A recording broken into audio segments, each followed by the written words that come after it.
the Lamborghini Miura. Unquestionably the most beautiful car ever made. Come on, there's no argument, is there? And also the most enigmatic of supercars. It is the first supercar, the first car to be given that moniker. And also, no one quite knows who designed it. Giugiaro, Gandini, all done at Bertone. And it's the car from that film. We all know, and it's very pretty, isn't it? This one is coming up for sale soon, 22nd of May in Milan. No reserve, I repeat that, no reserve. I get to drive it first.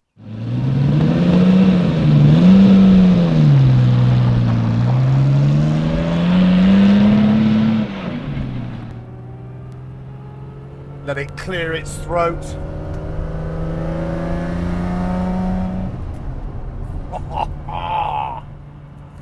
So I'm driving along the old Spa circuit. I know the Miura never raced here, but it seems appropriate to be on this incredibly emotive piece of road in such an emotive car. I'm driving from Stavelot back to Blanchemont on the old circuit now. Miura's just warming up, watching the temperatures as the needles flicker and move right into their operating temperatures. This bank here is barely legible, but it looks fantastic. Ergonomics don't matter in the Miura, it's all about looks. Driving position, you've read enough about that. The wheel's miles away, but it sort of fits my simian proportions. So let's come down to Blanchemont here and just have a little look at the circuit. Then we'll turn around and just contemplate how utterly amazing this car is. It's a 400 SV, it's the one you want. 150 made, 385 horsepower in 1971. That's quite a lot.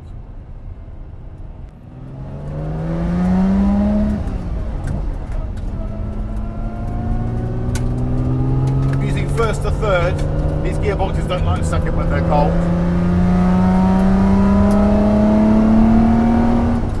Every single one of those 385 horses working, because it's got some proper grunt, this has. Whoa.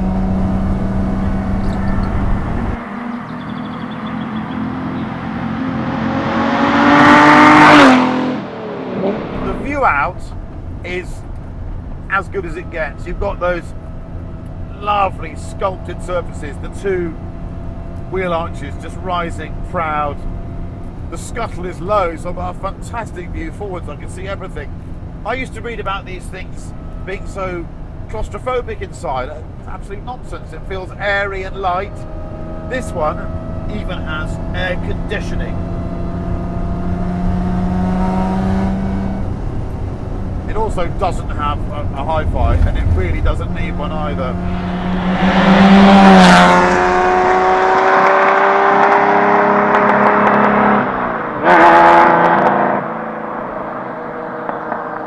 That's got to be one of the great sounds. Now, the SV400 is the one to have, and this is one of the cars with what they call the split sump engine. For those of you that are a fan of Issigonis' Mini, the Miura had a similar setup. Transverse V12, amazing, gearbox attached to it, and they shared lubrication. Wasn't a great idea, because if your gearbox went south, any swarf would come out of the gearbox and blow the engine up.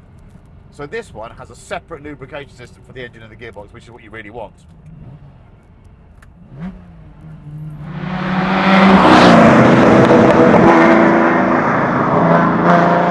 throttle's got real resistance to it. I love it. It's steering's light, delicate, this thin rim steering wheel, but it's that if you push down on the throttle, you're aware of the fact that your foot's moving a cable which is moving a load of individual springs and metal unions. I mean, dearie me.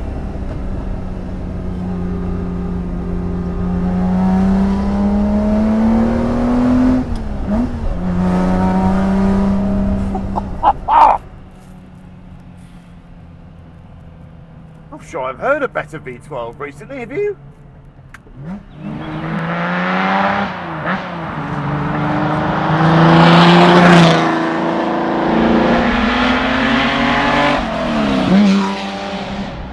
I read an interview recently where Gandini said he was a bit over the Miura, that really he saw the Countach as his greater achievement. I think the Countach is the more impactful car, but I think this might be the most beautiful car of them all. It doesn't really have a bad angle. It's just a work of pure genius, absolute pure genius. Much more drivable than the last one I drove. I drove an SV a while ago, and it wasn't as good as this. It starts every time, just a little bit of gas, just fires straight away. It had improved carburation over a normal SV, the 400, I'm led to believe. And at low speed, it's really good. It pulls from no revs at all. Seating position, well, the seat itself is really good. Actually, it looks like a token effort, but it's sort of gripping me in all the right places. Pedals are floor hinged, so you're always pushing away from you, but you know, you can get a heel and toe in properly. Let's open it up from a standing start. That's first gear.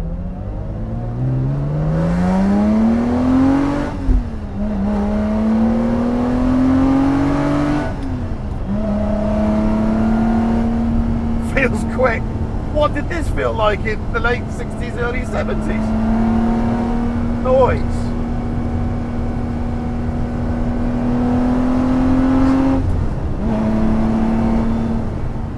Oh, okay. Miura SV 400, you have my attention. Proper car.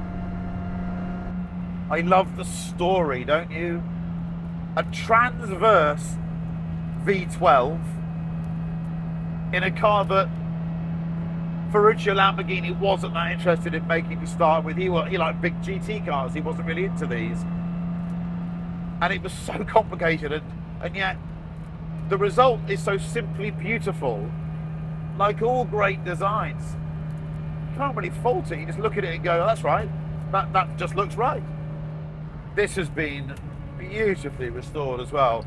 Back to original. This was red with blue originally, and the hide is soft, waxy, and came from clearly very well treated moo cows.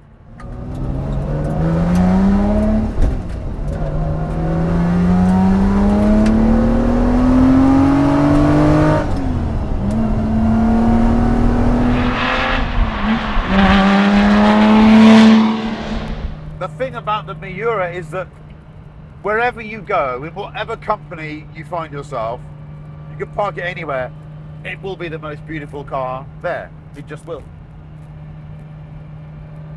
That has to have a value, doesn't it?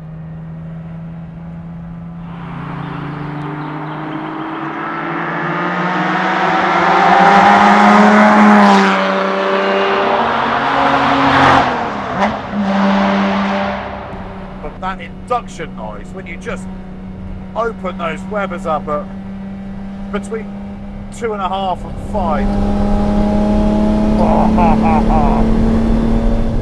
5, just snarls at you. Wow. One of the greats this is. No reserve, Milan, 22nd. Whoever buys this is a lucky SOB.